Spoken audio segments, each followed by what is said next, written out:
matagal na po ito yung 2014. 14? Yung pala yung taon na nag-abroad ako ah.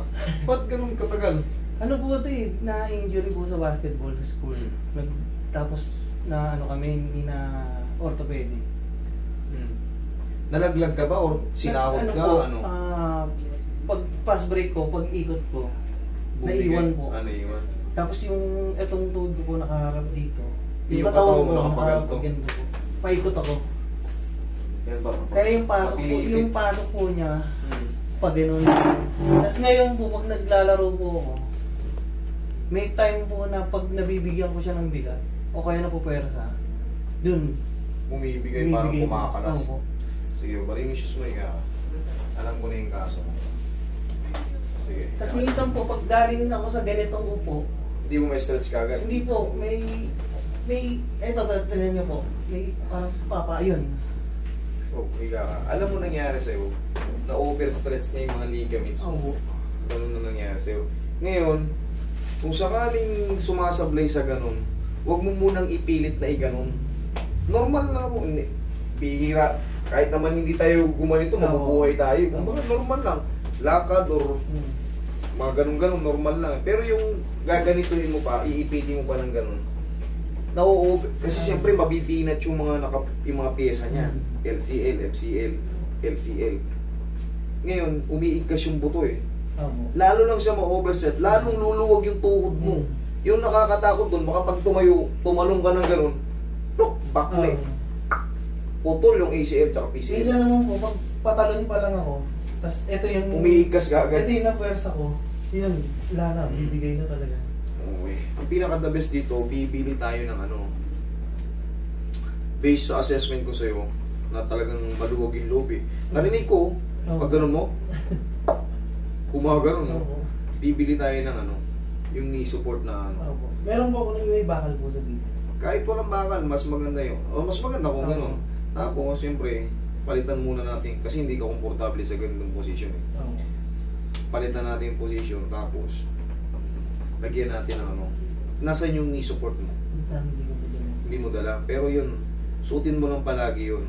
Para maging strong yung tuhod mo. Tapos, i-bike mo.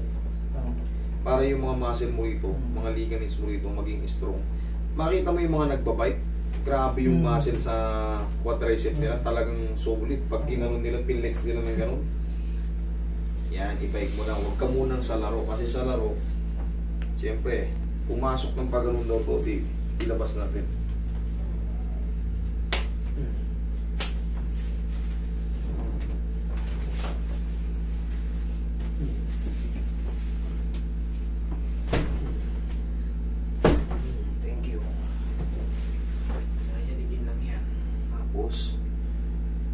Ikabit mo yung ano mo ha.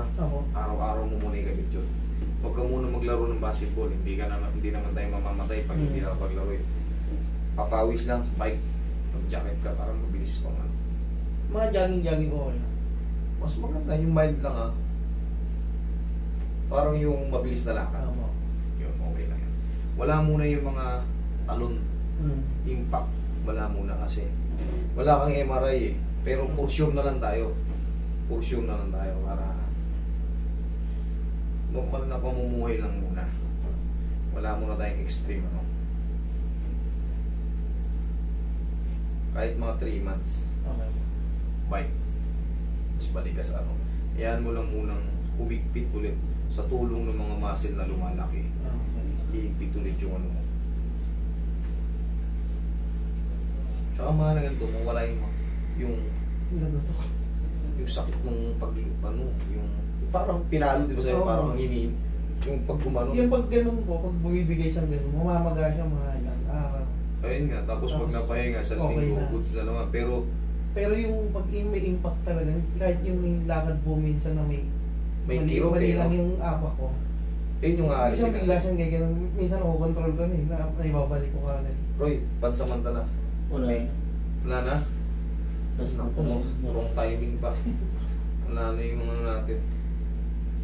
Mga bandage yan, naubos na. Maraming salamat po sa nag-donate, mga taga-US. 1 taon din maraming nakinabang nun. Yung mga bandage na yun. Kahit yung makakapal, wala na. Gusto na. Ang technique dyan, idol, pagka alam mo sumasala, ganito. Tigasan mo to. Sipain mo.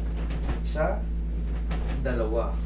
Kita mo, walang kabagabag-abag. Ibig sabihin, pantay yan. Eh, minsan kong ginagawa ko yun. Pag ganun talaga naririnig ko rin. Tama. Pero ngayon nawala eh. Tama nga yung posisyon eh. Tama yung technique na yun. Oh, sige, walking ka dyan. Try mo magkaganon. Try mo.